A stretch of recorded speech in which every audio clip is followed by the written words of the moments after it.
14th, 2025. And I would like to start by acknowledging that we are gathering and governing on the unceded territory of what is now known as the Comox Nation, and we are grateful, as always, for their collaboration and grace as we do this good work on our lands. I have a motion to approve the agenda. So moved. Second. Thank you. All in favor? And that is carried. Minutes. There's minutes of committee of the whole June 23rd and regular council June 23rd. Move the minutes. Second. Thank you. All in favor again, and that is also carried. And first up is development variance permit 2742 Windermere Avenue. Jasmine, come on up. Oh, Jasmine and Courtney, come on up.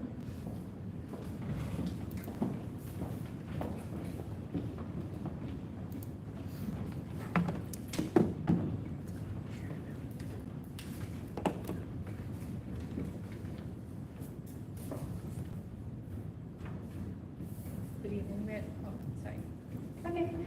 Good evening, Mayor and Council.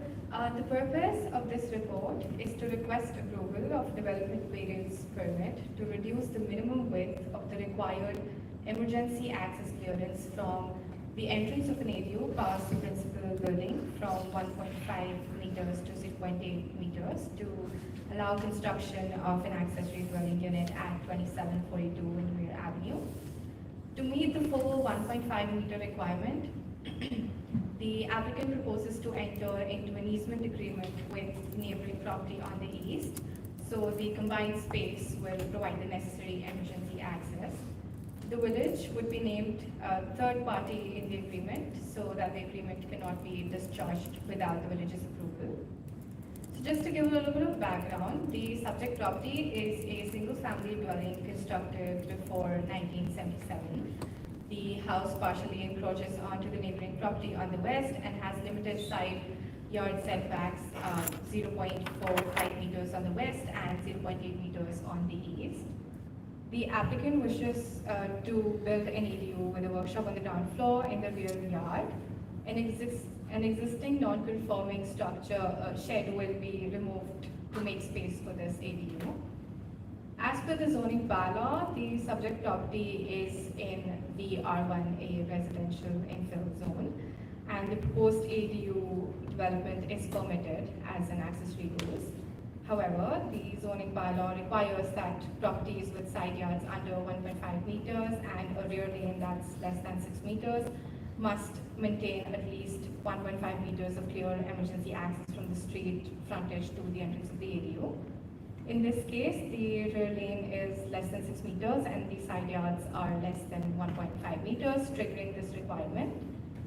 While the applicant cannot meet this requirement on the property, they have proposed to provide an easement agreement with the neighbor on the east to provide full 1.5 meters emergency access. In this case, the ability to construct an ADU is hindered by having to comply with the 1.5 meters clearance on the property due to the siting of the existing house. Allowing for ADU construction without significant alteration or reconstruction of the existing dwelling helps meet the need for housing in the village. A clear separation already exists between the two houses, and the space is proposed to serve as the required emergency access. Since only an existing path will be utilized, there will be no visual impact on the streetscape. The 1.5 meters clearance provided by a combination of the setback on the subject property and an easement on the adjacent property is expected to have no functional impact on the emergency access as long as the easement is cleared of all obstacles at all times. From an operational perspective, the risk of the emergency access not being maintained is the same whether the 1.5 meter clearance is entirely on the subject property or through an easement on the other property, on the neighboring property. We've received 3 letters opposing the variance. Some of the concerns focused on the safety of the proposed emergency access, which have been addressed in the staff report and in the presentation. Other concerns including those related to increased density fall outside the scope of this specific variance application. Thank you, and I'm happy to answer any questions. Thanks so much. Questions, council? Thanks, Jesse. What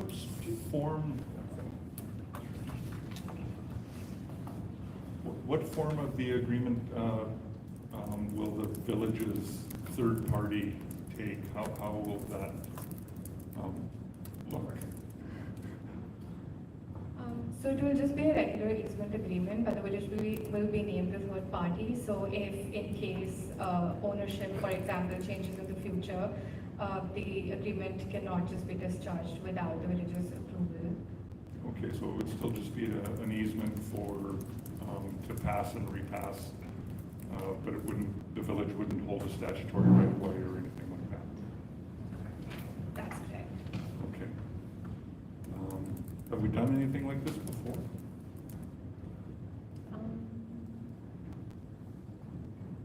Yeah,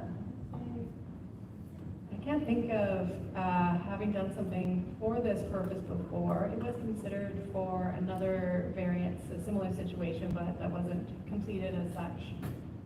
I'd have to think about it some more to see if we had something comparable, not identical, not for access for an ADU. Then the other thing I'm questioning is, I think it's going to impact the streetscape. I just walked by it.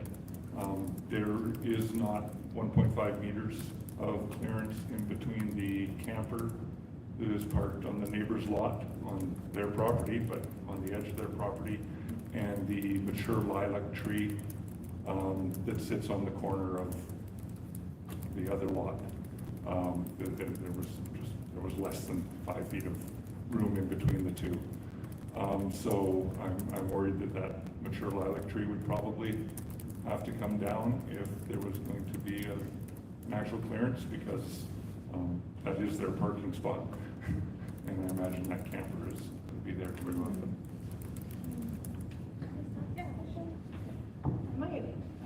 If I could ask Deputy Fire Chief to speak to that. The bylaw doesn't speak to parked vehicles or landscaping in that one, or between that area, between buildings and the street.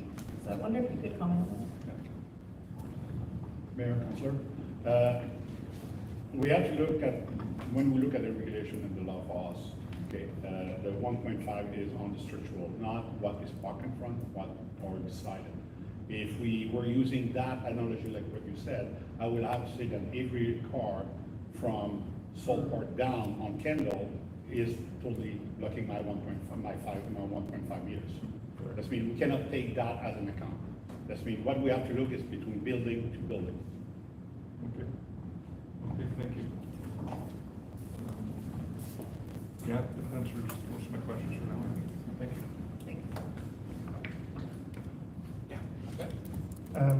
So can I ask first, just to confirm, this meets the requirements for an ADU in every other aspect except this access? That's right. Okay, good.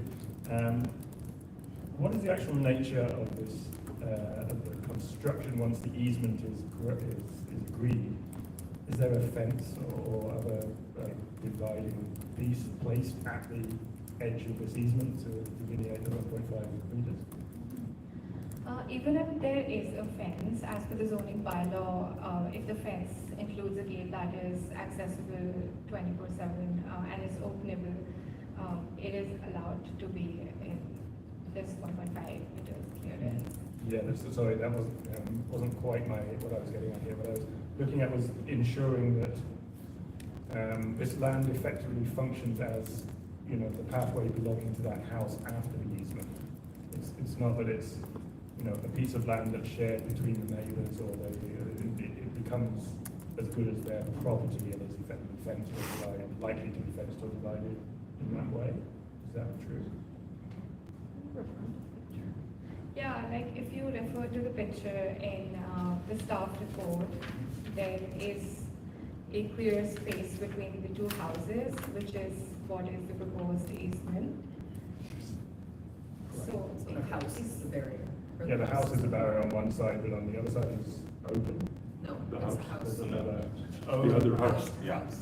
So the proposed easement area, the right-hand side of that is a house.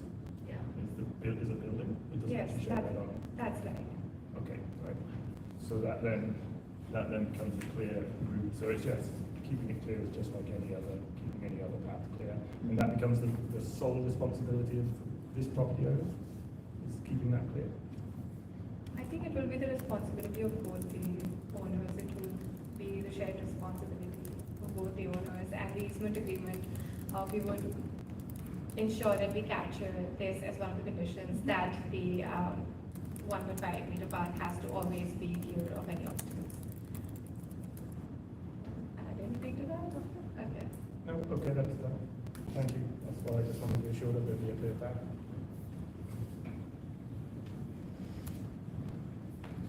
I had, one of the questions I had was, does this open the village up to legal liability? Let's, for example, in the future, granting the easement, sells the house, everything's good, hunky-dory. In the future, another owner has it, they want to revoke this easement. Would we be on the hook potentially with the liability of that coming along?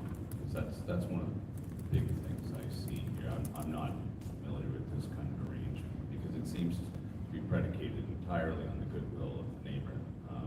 Should that neighbor's house change hands, is the village suddenly going to have to pay out or go to court over something like this?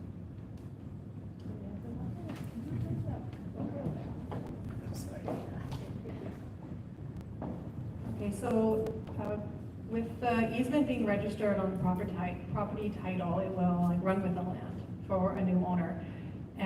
So we don't anticipate any risk that,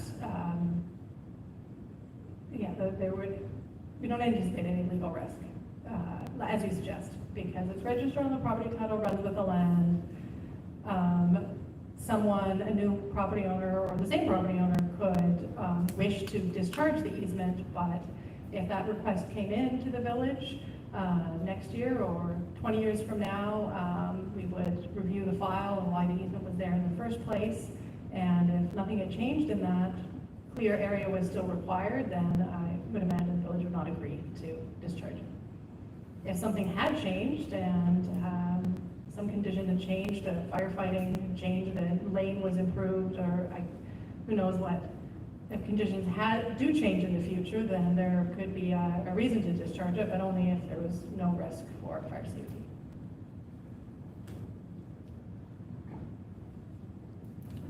Thank you. Thought of another question. Bringing that up. If the owner that is granting the lease then decided that they wanted to remodel their house and it is currently not to setbacks, would the new setback be from the edge of the easement? Or would the new setback be from the actual property line at that point? So the setback for the new construction will be from the property line, and given the setback regulations that we have now, which is 1.5 meters in that zone, and depending on how we do our zoning bylaw update, if it remains the same, that 1.5 meters will cover the 0.8 that is being included in the easement. So it'll be, the possibility of it being more than 0.8 is there. Okay. Yeah. So yeah, you can only get one. Okay, thank you. Any other questions, Councillor Solomon? I'm curious about so I don't see a parking spot on Windermere. It looks like the parking area for the ADU is off the alley. And I don't know the status of this alley. Is it gravel? Is it grass? Is there actually access in that alley? Or are we gonna lose the alley because someone's gonna plow it in order to get their ADU access? So right now, as per the conceptual site plan that has been provided to us, the parking is proposed to be on site next to the ADU. But how would they can't get to it from Windermere, they'd have to get to it from the alley, which they wouldn't be able to do in the snow because we don't clear alleys of snow. So I thought we had a requirement that the parking needed to be provided off a street proper street? Actually, we prefer the parking to be accessed from the alleyway as per the zoning bylaw. So it would responsibility of it.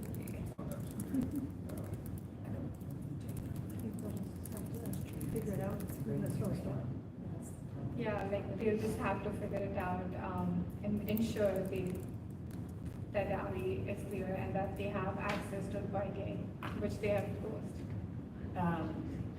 Okay, so given that this community is very attached to our alleys as greenways, even though they were functional alleys in the early 1900s, they are now basically greenways. So I'm concerned that by giving someone an ADU that is only accessible from the alley, they're creating now an alley that's no longer a greenway, it's a driveway.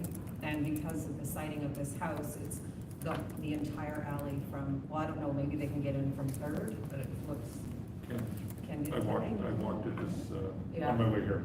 Yeah. I walked the And is alley. it, I walked the what does alley. the alley look like? It's green. The alley is quite a greenway. There's a large mountain ash growing on one side of it. There's a rose bush, lots of overhanging stuff on the back fences. The alley itself is 2 gravel lanes and a grass center. And so is there room on the property for parking to be off of Windermere? Is that an option? I just wanted to comment that it is zoning bylaw policy that parking is encouraged to be off the lane for ADUs. So that is the direction that we follow as staff. And so that is what we encourage, and to keep the parking off of the street. And I guess the other question, is there room for parking on Windermere?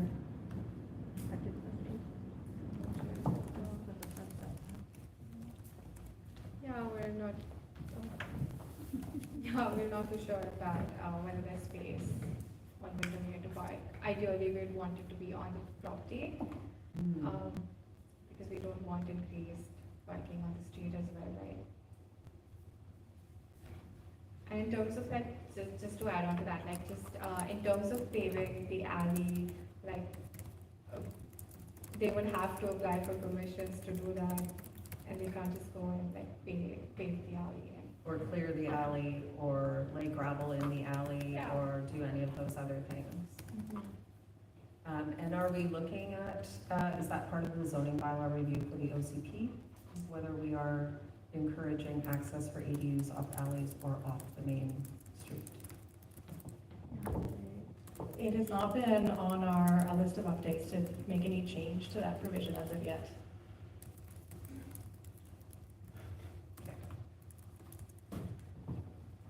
Just for further information, there's one other house at the lower end of the alley that their parking and access is From the alley. from the B, I forget which number it is, but there's a B lot, or a B address there, and it's access from that. And there's, across the street, there's a similar situation with the houses that are this close together. Are they the same? I think opposite this address, on the opposite side of Windermere, there is another property that is an older home with an ADU in the back. And their access is only off the alley, and their homes are as close together as these two homes. Yeah. We'll have to review the file to comment on that. We're not sure if there was a similar variance or like how that was done with. Okay, thanks. Any other questions?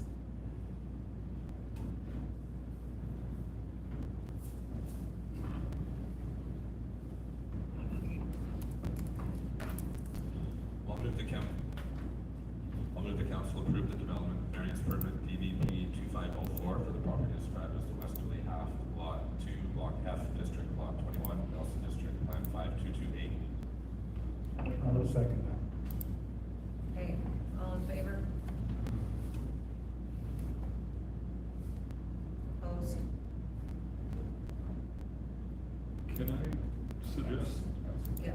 we send this to the APC? I'm undecided on this one. I'd like some more information. I'm not sure we can send it after we deny it, though. Yeah, To the APC? I think Did they pass that motion just now? They did, that was a defeated motion, Yeah. it's confirmed. Board of Variance is always open, perhaps. So I think what I'm hearing is that after it's been denied that it can't be referred to the APC at this point. It would be before, kills that instead of motion. making a decision, council could refer to the APC. So can we withdraw the, You could require oh boy. sorry, sorry, I should have spoken up earlier. yeah. Can't the mayor rescind? Yeah, you can re-vote on it, but the motion was made and seconded, so you could you pull it back and defer the vote? Postpone the vote? You could ask to reconsider it in the future meeting, perhaps. But we can't refer it. Yeah. Can't the mayor has to reconsider now, or it has to be a future? You would have to re-vote on the motion in that circumstance. But the motion's been made and seconded, so you would just re-vote on the motion, so you would have to carry your vote again, so. Okay, so someone would bring it back for You could bring it back reconsideration at a future meeting? At a future meeting, yeah. Okay, so I'll put that in the microphone. It could be brought for reconsideration at a future meeting. Okay. And Would that be a vote, though? They But to refer it to the refer to APC. ABC instead, yeah. okay, so we have to bring it back to a future meeting, and then we would have to reconsider, and then we would refer it to APC. I just think there's a lot of questions about the property itself, and It's probably the best scenario if you want to refer it to despite the fact that it's been defeated, yeah, that if you want to refer it to the APC, you should make a motion to do that, and then we'll figure out the how we do proper that. procedure on that, but at least you would have a decision amongst yourselves whether to refer it to the APC. If you're all agreed to it, then we can figure out the rules of order outside that. We might have to bring that back at the next meeting, once we've looked into it. Yeah. Okay, great. But if you thanks. could, that would help staff on how to approach this. Yeah, I'll move that when we get the chance, we refer this to the APC. seconder, So, and all in favor of that? Thank you. Hopefully we can get a little clearer on how we feel about this particular variance. Could I ask, so in anticipation of an APC referral and a staff report to the APC, is there any more information you can provide to staff about your questions and concerns? Also, my concerns mainly stem from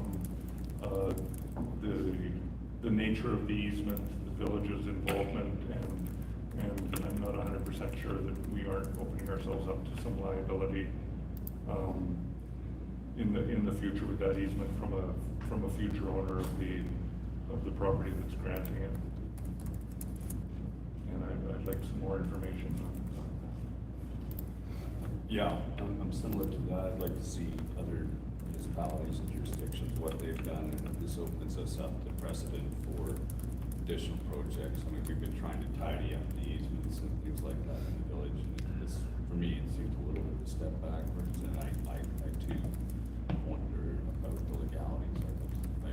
These are very small properties, and I don't see it, unimaginable for someone who perhaps retains the adjacent property to really do something different in the future. Then that increases the complexity on the line, so I'd like more information on that. I didn't get down there, so I haven't seen the alley. I'm not entirely sure that they can get access in there, and so that's my primary concern on top of the easement and the just general the house encroaches on one side and there's not enough room on the other side, and yet we're trying to densify the property, and I'm not sure that's the right decision. The mayor, might I offer that another option would be to refer back to staff and ask for some legal advice, because I'm not sure the APC are going to be able to help answer the questions about an easement, and we certainly could get some legal advice on that. You think that's a motion as well? APC? Sounds like staff is gonna go ahead and do that. Do you need a motion to do that? Yes. You do, oh, you do, okay. Yes, please, a separate motion. Yeah. I'll move that we refer back to staff for legal advice on the nature of these. Second, all in favor? Any opposed? Okay. So we're, okay. Okay. Yeah. Okay. Yeah? Okay, thank you. Thank you, guys. Thanks so much for that. It's a complicated application. Apologies for the missteps in managing. So next up is Comox Valley Rib Fest request for liquor and cannabis regulation branch special event permit designation of municipal significance.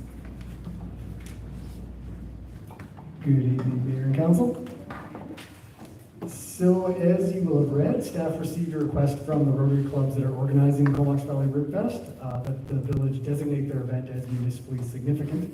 We're told that this is a new requirement of the special event permits through the Liquor and Cannabis Regulation Branch for those organizations that want to sell alcohol for more than a cost recovery price. The Rotary clubs say that at Ribfest this year, they hope to raise $50,000, half of which they say come from alcohol sales. So the permitting of the event itself is ongoing. Most conditions have been met. Staff are currently reviewing some updates to the traffic and parking plan. Rotary, for their part, have been very responsive. They're eager to work productively toward a long-term relationship with the village. And they've also expressed a willingness to use proceeds potentially in the future from their event to support event infrastructure at Village Park. Designating the event as municipally significant isn't necessarily relevant to all of that. It doesn't affect whether the event will or won't happen. What it would affect is how much money could be raised through the event. And so for primarily that reason, the staff recommendation is that a resolution is passed in support of the request, and that any future requests from the same event are granted at a staff level. And then as a final note, this is the first request of this kind that we've received. If it's true that this is a new requirement of events that want to sell alcohol for more than cost recovery, we expect that there will probably be more such requests. And so what our plan is that if and when we do get such requests, rather than coming to council individually with each event, we would try to put together some kind of a framework for how we might grant such designations at a staff level with council approval on that framework. Potential criteria being how an event is in accordance with council's strategic priorities, its benefit to the local community, that kind of thing. So any of you, we welcome any comment on any type of criteria you might like to see in that framework, or you can just defer that to a future conversation. Either way, I'm happy to answer any questions about this particular request that's for us. Thank you. Questions? Go ahead. Go ahead, Councilor Sullivan. Thanks, Frank. Yeah, just curious if we could move the word possibly to required as far as investing in the village afterwards with the proceeds. You said something they would think about, that they use some money for a year if possible, but we could require that they spend some money here for a municipally significant event. Can I ask a question first? Do you know what the definition of a municipally significant event is? Is it that the event is municipally significant in a way that it helps us? I think that's supposed to be the meaning of municipally significant, that it does something for us that's really important to us, and that's why we're giving it this grant to raise money for something great. It sounds like when you go back to the event manual to the guide for the permits, they leave the definition of municipally significant up to the municipality. I'm just trying to see what it says there. So what it says is municipally significant events are of unique importance to a specific municipality. For example, a municipally significant event may have historical value to the particular region or provide benefit to the community at large. But then it says each municipality may set its own criteria in determining whether an event is of municipal significance. So I would find this municipally significant if 100% they were investing some of that money for sure back in Cumberland, especially with the rise in alcohol sales, which is something we're not totally into at all. So I would find it municipally significant if they would commit to supporting us financially in some way beforehand or at the same time. I can jump in and provide a little bit of background. So when RibFest first came, they in UROC pursued a partnership in pursuit of the all-wheels skills park. That project, as council's previously been briefed on, is in consideration to deal with the eco-gift status of those properties. So we're currently working with Environment Canada to understand what a change in use application would look like. So it has been effectively put on hold pending the outcomes of that. And meanwhile, informal conversations have happened between staff and the organizers of RibFest on exactly Councillor Sullivan's question is, how do we look to partner to ensure that these, at least some of the benefits and funds raised for this event can be reinvested in the community. And what's been discussed to date is the Village Park Master Plan would be a great opportunity to look at what the infrastructure needs for the park are and how those potential partnerships could be pursued.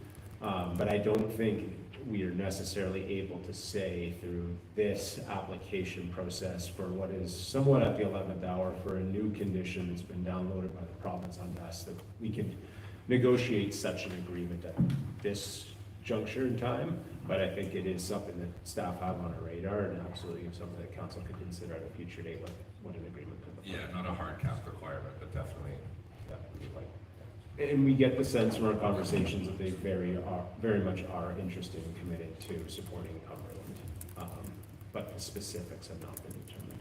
Yeah, and just to clarify, it's not the Cumberland Rotary, it's the, sorry. Well, it's a collective of Rotary groups.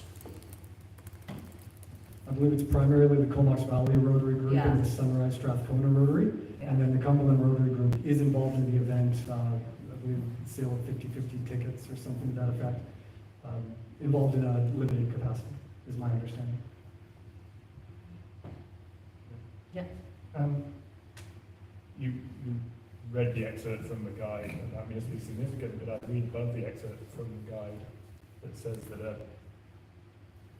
permit won't be issued for special events unless the purpose of the event is to raise funds for a charitable purpose. Is that not the purpose of RibFest? In other words, would they not qualify for a permit given the guidelines from the liquor board in that paragraph? My understanding is that they do qualify for a permit because the money is for a nonprofit. It's how much they can charge for the drinks themselves, is my understanding. No, it says the exception to this is if it has been designated as municipal, provincial. So it's linked very closely. When I read this paragraph, it's linked together with the municipal significance statement. You know. I would like to see the liquor board saying, you do not qualify as charitable purpose for these reasons, therefore you should be municipally significant. I'm nervous about beginning to designate some events, giving some special status of municipal significance, and what that means, and how, you know, we're sort of saying some events apart from others in a way because of the but sorry, my literal reading of that first paragraph suggests that they should be able to get a license. Yeah, it seemed, when you pointed out, it seems a little bit awkward that they're right after each other like that. Yeah, I read that as meaning that they can get a license, like I don't think that is in doubt, they're able to get, or sorry, a permit. The exception for it, yeah, it's a strangely worded section. Are they just trying to cover their behinds with it maybe? It's a new regulation. I don't think anyone really understands it yet. I think it's part of the problem. Yeah, this is the first one we've seen. Yeah. Yeah, so it's, the difference is whether or not they can charge for cost recovery or whether they can charge more so that the liquor sales are raising funds. It's not so much about whether or not there's a permit, because permits are not issued unless you're raising funds for a charitable purpose. Is how I'm reading that. So I guess the exception is that if you're a for-profit event, which isn't the case in this event, but if you're a for-profit event, you could possibly get a permit if you're deemed to have municipal significance. Yeah, I'm confused here because if the thing is, no, the municipal significance actually charge more over cost recovery, does that mean that? No, so I'd have to, I'm getting back to the circles here. It just isn't at all clear to me. Go ahead. Yeah, I think I'm willing to go ahead and provide this, this year. Which is what they're asking for is this year, and then will we set up our policies.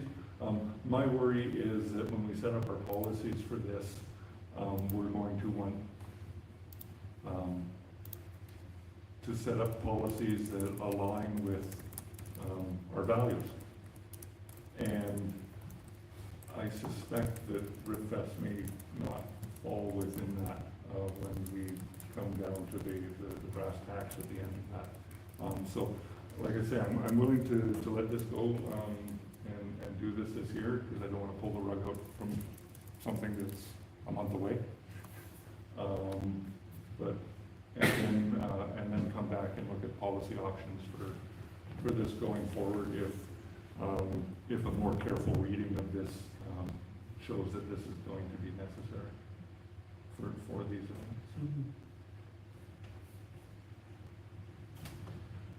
I'd like to recognize that the Rotary Club of like Strathcona and Comox Valley, they do incredible work. We're always looking for ways that, while this may take a few bucks out of local businesses for that day, if they're charging a little bit more, we may see a drop. But I do like to recognize that they help out the community an awful lot. A lot of organizations do lean on them.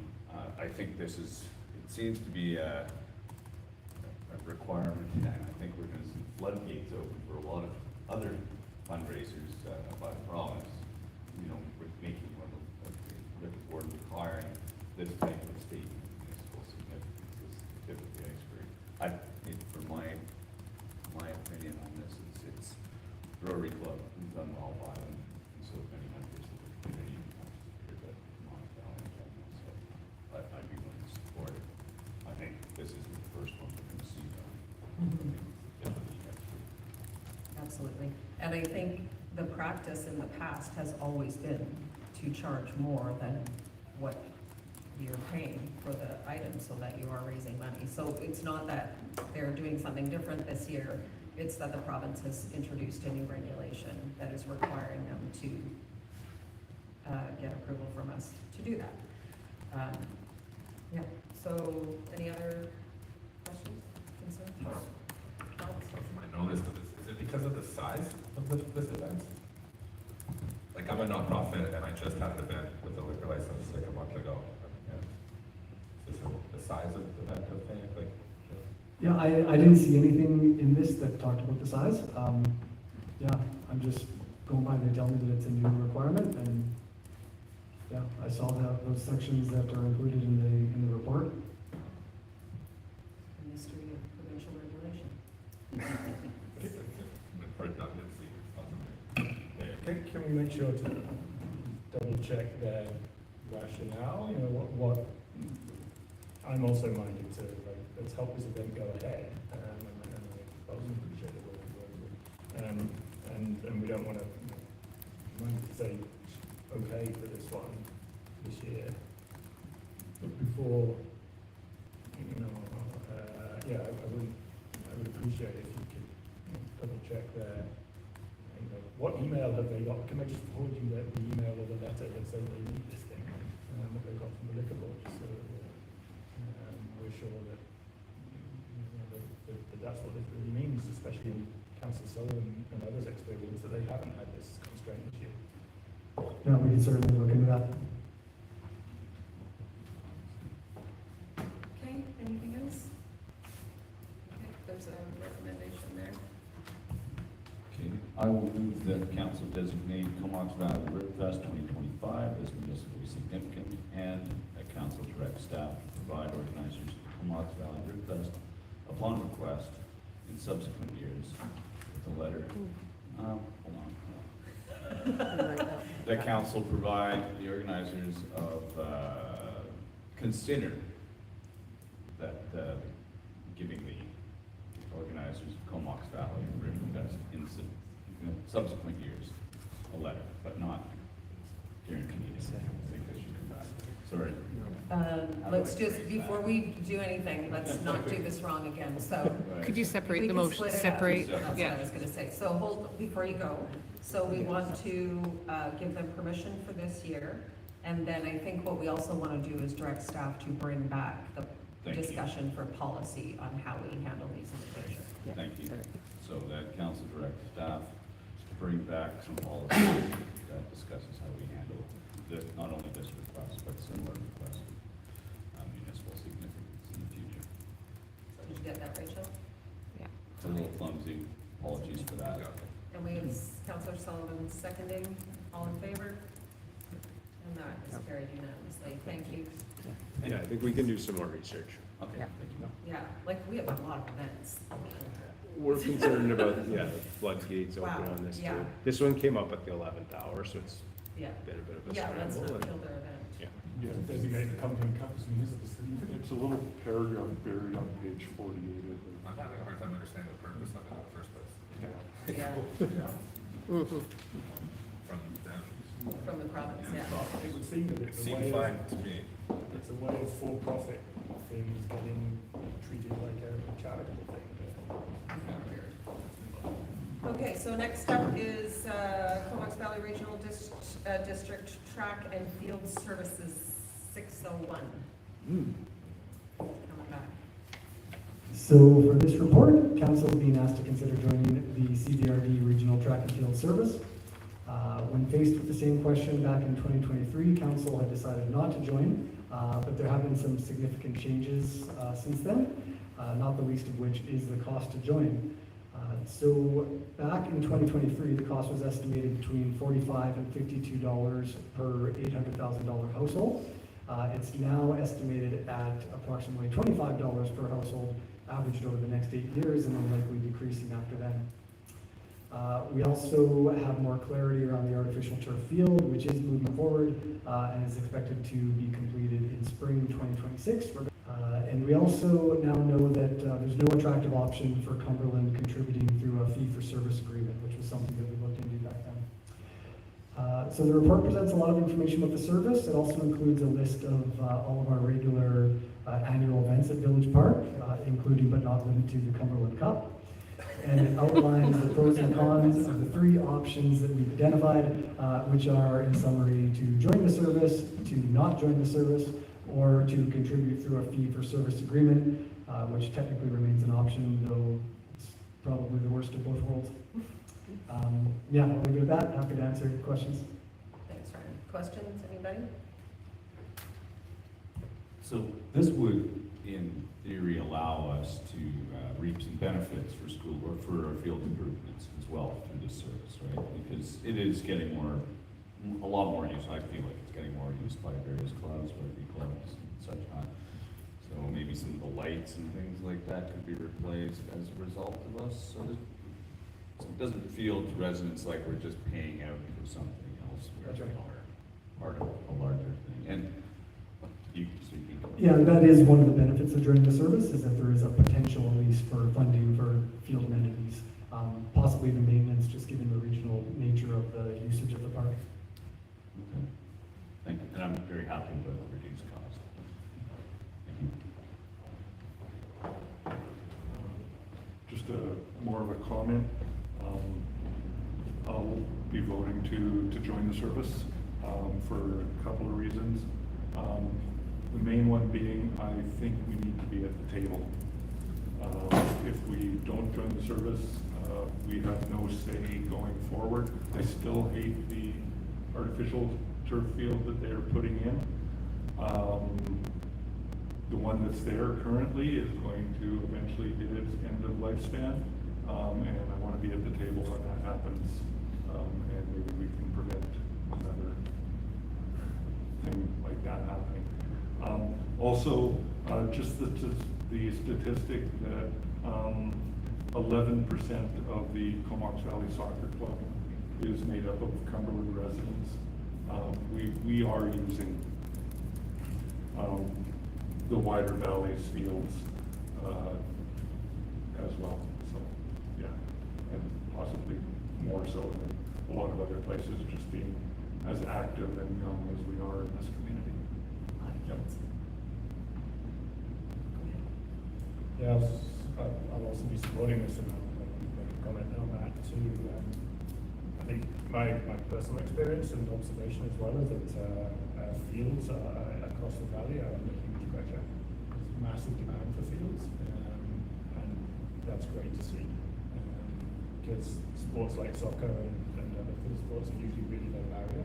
You can turn up, you don't need a lot of equipment, you don't have to have a lot of money to turn up and enjoy it. And so providing those sort of services appeal to me alongside providing, higher barrier things like hockey and other things that complement the public. Yes, it's a plastic turf field, but that's a pretty good use of benefit rather than burning it, putting down a field that lasts that long, and also is way more can be utilised way, because you can utilise a plastic field almost every hour every day. You can't do that to a grass field or something. So anyway, I've enjoyed that benefit. So I think that it's a strong benefit to people in Cumberland who play sports and children play sports, and we should be proud of it.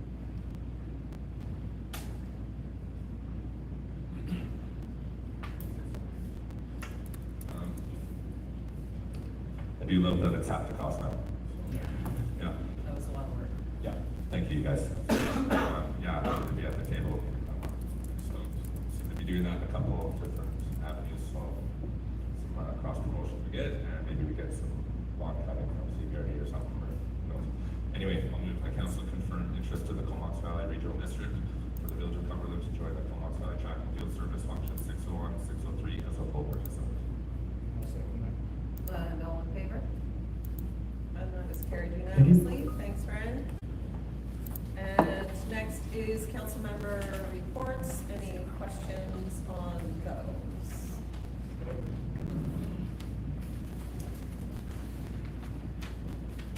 And hearing none, then we are on to bylaws, which is first up 2025 to 2029 financial plan bylaw amendment.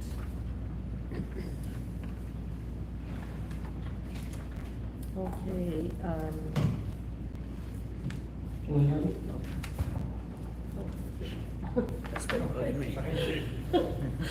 There we go. Audience participation here. So good evening, council. So the purpose of this report is to present the first of probably two bylaw financial plan amendments to the 2025 to 2029 financial plan that was adopted in January of this year. There are four types of amendments for this one.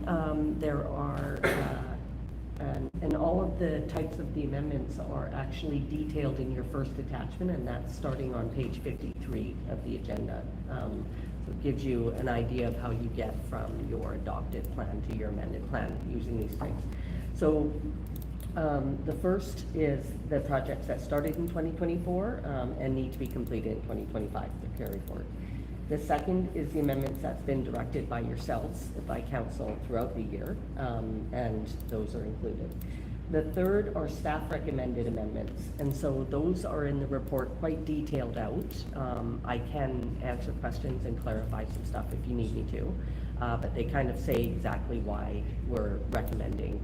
One of the major ones that might need a bit of clarification is the use of the housing legislation capacity funding.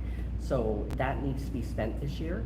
And so I just went through and I did a bit of a strategy and actually looked at what's left for the OCP. And I'm also asking for, or staff is asking for an extra $20,000 for the OCP because of those complexities and the development permit areas. And then also the bylaw, the zoning bylaw, I figured like a fair amount of that should be using this funding. So I just reallocated a bit. And so that it can all be spent in 2025, per the then most of them are grants, amendments that have been approved, just to get them in the financial fund. Finally, your Schedule B Part C is permissive tax exemption, and that was directed by yourselves for staff to amend that to allow you to eventually consider permissive tax exemptions for properties held for proper conservation purposes. So that, if you're going into the bylaw, that's actually number 4. It's the last of the exceptions to the fact that you don't allow permissive tax exemptions. Now you're allowing 4. And that is it. I'm recommending the first 3 readings. Thank you. Questions, anybody? Thank you, and I appreciate the detail. Great. Take some reading. I know. There. My only question, the revenues where we're recognizing growth taxes, is that the expected total of growth taxes for the year, or is it sort of to date and you may see more?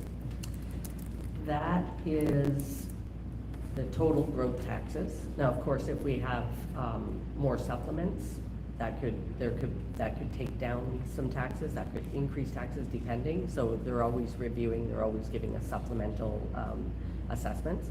But that is the most recent assessment. And the other adjustments for that would just be properly dealt with next financial plan. Yeah, so that's growth tax, and we expect us to be recognized this year. That's right. And that's Yeah. how the numbers turn out. Good, thank you. Yeah. Congratulations on $331,000 in grants. That's pretty good.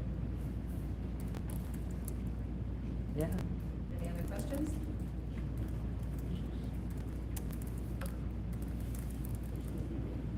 Yeah. It's all the things we asked them to do. This is all the stuff we asked them to do over the course of the year, so. Yeah, in which case I'll move that council do first, second, and third reading to 2025-2029 financial plan amendment bylaw number 1235, 2025. Second. All in favor? None opposed? That's carried unanimously. Thank you. And next up is our new water conservation bylaw. Come on up, Mike.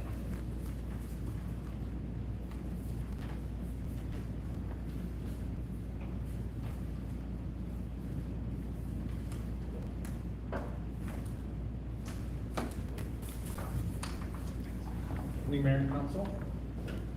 So what you're looking at is a new bylaw 1234 to replace bylaw 807, the water conservation bylaw that was adopted by council in 2005.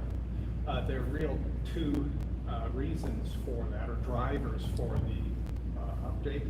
And we actually attached the track changes because of the minutia in the 2 bylaws, just so you can see the changes. But the real purpose for the work done is to allow the village greater flexibility when moving between stage 1, 2, 2 or 3, and or back down without having to come to council for approval to do so. And the second major piece is the addition and inclusion of stage 4 restrictions in the case of severe or emergency situations that could affect the both the volume or the quantity of potable water as well as the quality of it.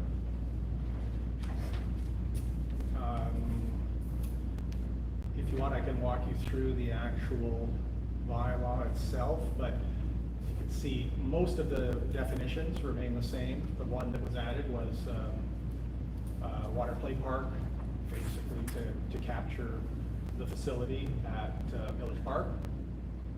And almost all of the requirements for each stage of restrictions have remained the same. We've cleaned up some of the language and restricted the hours a little more. So in stage 1, stage 2, instead of basically a 9-hour window where you're allowed to water both shrubs, trees, plants, and vegetables, etc., we've shrunk that to 4. And the other piece of this is we added a little more detail in the determination factors in Article 8. So the Chief Administrative Officer, with or guidance and consultation with the Director of Engineering and Public Works, will look at, and that has been the case too, when council has made these changes. You look at the weather forecast, the volume of water and storage in the lakes, as well as longer trends such as drought forecast and who is using most of the water at any one time in the village. So we've fleshed that out a little bit just so that it's more transparent, that if we have to move, CDRD, for instance, automatically now moves to stage 2, July 1st. Cumberland does not, but it allows for a much more visible methodology and sort of guidance in making those decisions, because they do affect not just private residential water use, commercial water use, but also water use by the village itself. So if there's any questions or anything I can walk through with that, I am very happy to say that Mr. Chris Baker is here, who can answer any questions regarding the changes in the penalties that have been adopted and are kind of going lockstep with the next item on the agenda. But if you want to talk water or ask questions about the restrictions themselves or the whole idea of delegating authority to change stages, happy to answer questions. Thanks. Do we have any questions about water? No, the penalties would go later. Yeah, well, maybe we'll bring Chris up Okay.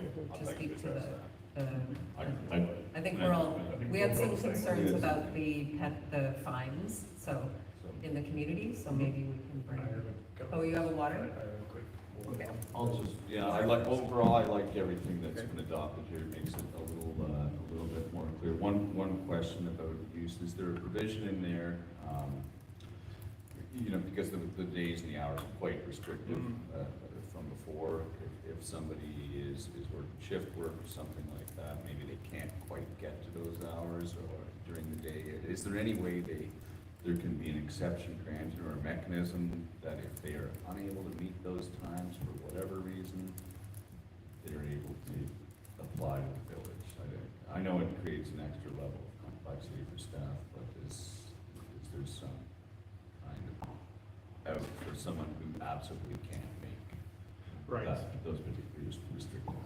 So that does exist in stage 1, and because we'll still allow permits for lawn watering for new turf and things like that. Those have been removed stage 2, 3, and 4. But the advice would be, it can't be in the bylaw, but and I'm sure Chris will speak to it in general in bylaws. It's mostly an education piece about letting us know what the issues are. And we've even had discussions internal with staff about how much water can you use if you say move to stage 3, but you may be in risk of losing a field or a new planting. And so there will be some flexibility built in. And it depends on the nature of the emergency that drives the stage as well. If it's strictly weather, then probably there's less give and take. If it's something to do with potentially, say, an issue at the treatment plant or at the well, and we have to do some work that that basically restricts the amount of water that's available, like, you know, when Calgary had that massive failure last summer, then there's lots of room for discussion internally, but there may be less flexibility, you know, for those exceptions in those circumstances. Thank you for the floor. Good questions on water? Just quickly, yeah, full support, like staff having the autonomy to decide on stage 1, 2, and 3. I struggle to see a time when staff will bring a recommendation to us that we'd have a technical knowledge to disagree with. But is stage 4 still something that comes to council consideration, or is stage 4 also a staff choice? That emergency technical? The way I see it working, it would be, short answer, CAO can determine that. However, the expectation would be to notify council as to why especially, and, you know, if it was really serious, there may be even an emergency order given, right, and an opening up of an EOC if necessary. Yeah, exactly. Okay. Yeah, that's what I think. Thank you.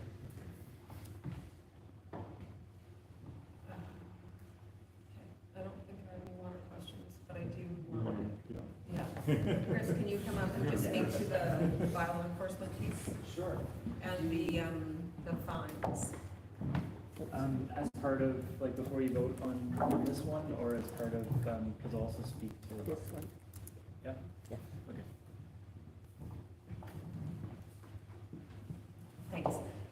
So there's a potential $50,000 fine. Can you just speak to like how that would be Yeah. implemented and why in the following report, which we haven't considered yet, the actual fine is, I think, $3,000 is the maximum. Yeah, good question. And there are a number of different ticketing mechanisms that are available to municipalities. So the MTI bylaw, which is the Schedule N that will be replacing to align with the new bylaw, that's the municipal ticket information ticketing system. And so the maximum allowable fine in that system is 3,000, which we've assigned for that stage 4. But otherwise, we've left the fines at the same level. But then the 50,000 is associated with it's an Offense Act charge, and those prosecutions are rare, but it's a tool in the toolbox sort of thing. It would be for some unforeseen but you know, major situation where we saw you know, that a situation required that type of mechanism, and in that process we actually the process actually happens in court, and then the judge is the one that assigns the fine. So, like when there's a minimum and a maximum in that, like in the bylaw itself, it refers to that system. And council in that case is just limiting the discretion of the judge. And it'll be the judge that actually assigns what the fine is. In other cases, like where, say, you know, an offense has been committed and there's been a gain, like some kind of monetary gain from committing that offense, then the judge will often take that into consideration when assigning the value. You know, otherwise it's just a deterrence, like to create a deterrence.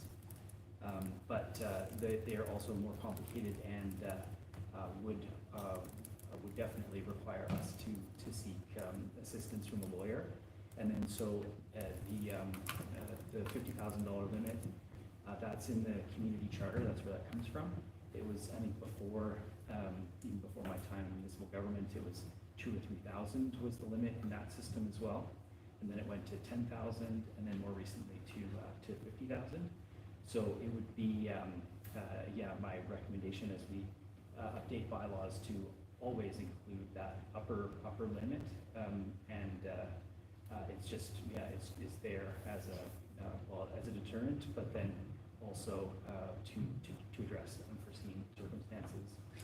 Okay, and it would be, you know, something like, a manufacturer that uses an enormous amount of water and we're in stage 3 or 4 and they're going ahead and using that water anyway against the bylaw. That's correct. It's not gonna be for watering your lawn. No, definitely not. Okay. And, I mean, potentially even somebody like profiting and continuing to Yeah. profit from a situation where they're violating a bylaw, and also, you know, water is a very important resource for the community, so it's just it's a tool in the toolbox in a way for us to escalate if we are ever, required to. Okay. Thanks. Any other questions? Great. Beer making, I don't know.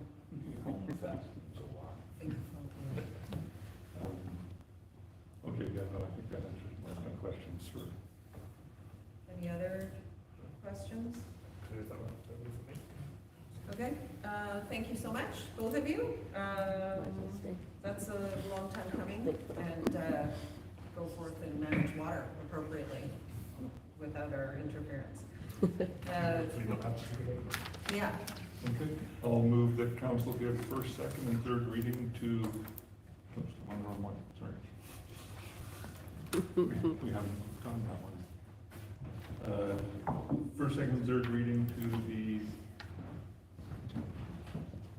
Water Conservation Bylaw number 1234, 2025. and all in favor? And no opposed, that's carried unanimously. Thank you. And now we're on to municipal ticket information bylaw amendment. Hello, so, yeah, I can be fairly brief here, but, basically, we're adding, my title to the bylaw, and then we're also, changing Schedule N, to align, with the sections of the new, bylaw. So when we have a bylaw that's repealed and replaced, then we have to update this, the ticketing bylaw as well to align with that bylaw. But I'm happy to answer any questions about it or about the other ticketing systems, really.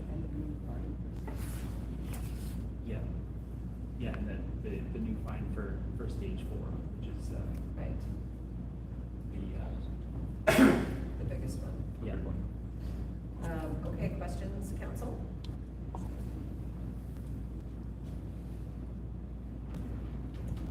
I will move.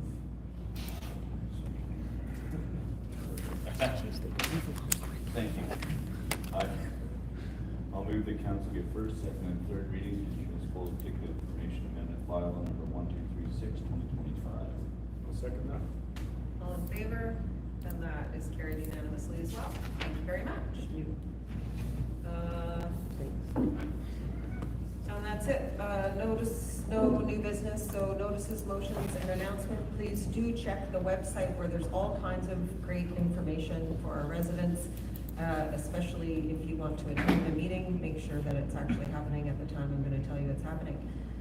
Penrith Avenue Road and utility upgrades, 1st to 3rd Street. There is an information session and feedback opportunity on Tuesday, that's tomorrow, July 15th at 4:30 and goes till 6 right on the street at the corner of 1st and Penrith. And then there is a Heritage Committee meeting on Thursday, July 17th, this Thursday at 4 p.m. right here in the Cultural Center. And questions? Do we have any questions? Questions, audience? Anybody? Well, I'm just wondering, this might have been asked before, and I just didn't catch it, but, are all the grants that Cumberland is receiving, because the financials were in the documentation for this meeting, have they already been approved, like the 40% of government grants that are required? So the grants are not required. The grants that are listed in the financial update, is that the ones you're referring to? Yeah, like Cumberland requires 40% of the operating budget this year to be covered by government grants. And I'm just wondering if they're already approved, or if they are in progress. So we don't require that,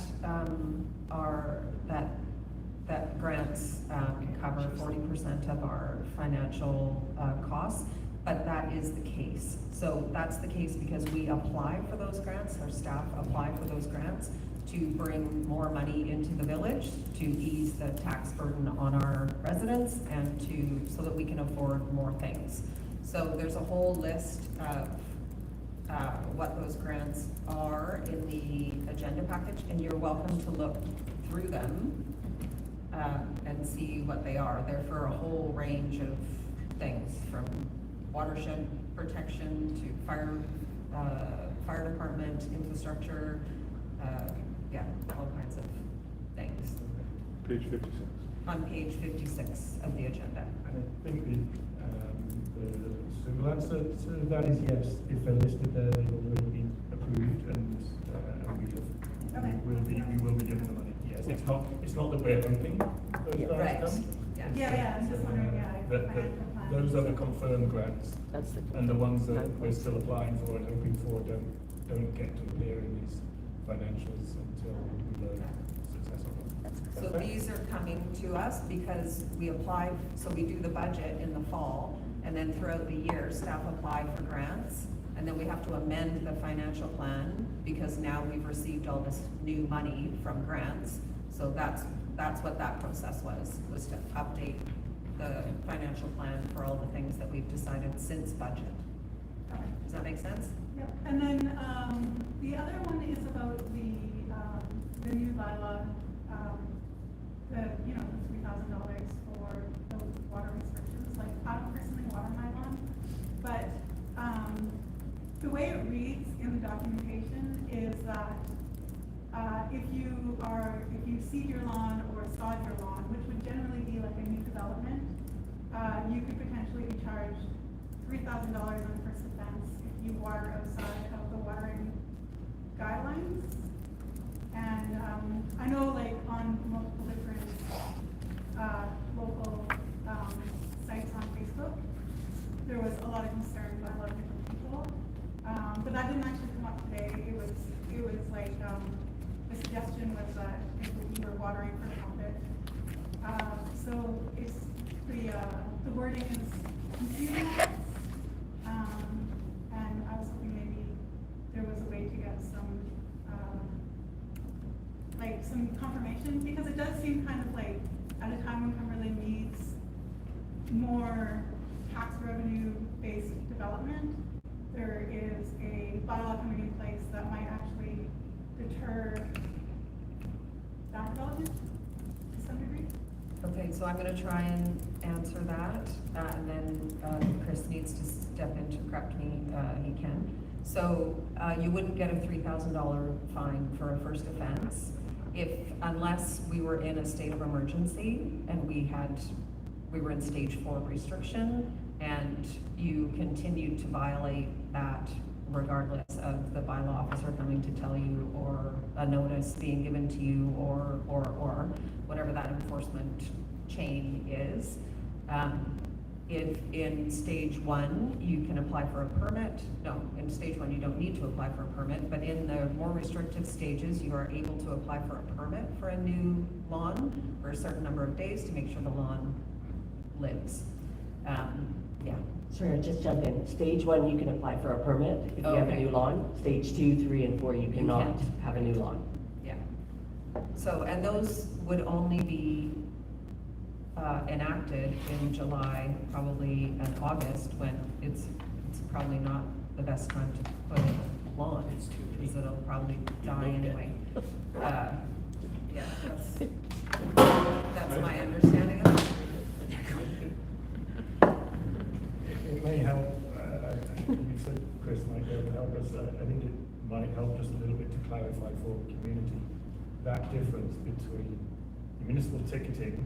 The bylaw officer visits you, and you've clearly done something you shouldn't have, and it gets to a point of a ticket for $100. And the first offence mentioned in the Water Conservation Bylaw, which is a judicial court, like we've taken you all the way to court, the first offence, which is very different from the first time the bylaw officer was filed and sees you enforcing the insurance. Is that rules of the clarification. I think Chris already explained that to us. It's on, So- I think page 96 of the agenda here gives you a good idea of what the, if I'm not mistaken, the scheduled fines are, sort of the thing. So it's, I think it's quite fun. Okay, did that answer your question? Did it make Yeah, sense? thank you very much. Okay, thanks. Any other questions? Sorry, in the hat, your hand went up first. Sure, just a quick question, two quick questions. One, I don't know if there is signage or not, but maybe there should be some signage, Devil's Ladder. I don't know if that's a council meeting kind of thing. So it's not on the agenda, but I'm gonna let that fly. Okay, sorry. That's okay. We, after the many incidences, I believe staff and, Lake Park Campground, management are working on signage for Devil's Ladder. It's not actually on our property, but we're gonna put signage up anyway. Thanks. Anybody else? Go ahead. I had a question relating to proposed ADU that, or the easement, the change of the easement to the ADU. We wrote in a letter as to our neighbors, our neighboring properties, and I just, not really related to this, but does council read the submitted letters and consider them before the meeting? Yeah. Okay. Absolutely. Thank you. I have one more question, I'm sorry. Go ahead. During the discussion for RateFest, Troy kind of suggested that maybe RateFest wasn't in line with, Cumberland's values going forward. And is that a suggestion that it might not? If you'd like to, yeah. Ribfest is a very big event in the village.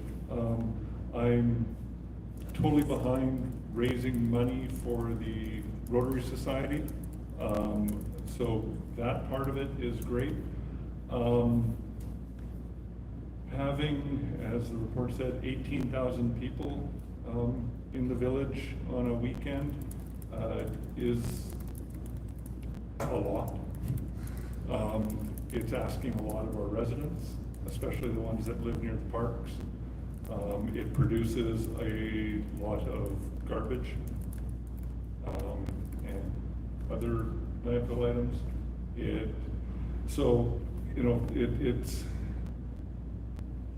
It's a good event. I enjoy going. I do like ribs. But it is asking a lot of the village. So it needs consideration. Does, like, do you get a lot of complaints during RateFest? Yes. So I think we're going to actually, staff are gonna bring back the policy around that specific, new provincial regulation, and, we'll have that discussion there. We have, you can see in the agenda, the schedule of events in Village Park. That's having an enormous impact on the quality of our fields and the neighborhood that lives around Village Park. And so we are looking at how we do events, how many events we do, how long they are, how we manage the fields in between those events, and whether or not there's a mechanism for us to allow for new events to emerge. And I think even in the report, it speaks to Ribfest being the largest event we have in the village. It was not in the village previously. It was out at the exhibition grounds where there's a lot more room for parking, a lot more room for people. And it's great that we've had it for I don't know how many years. 4 years. It's a great event. And hopefully they're managing the traffic and doing all the other mitigating factors that staff are talking to them about. But it's still a huge event for a village of, 4,800 people.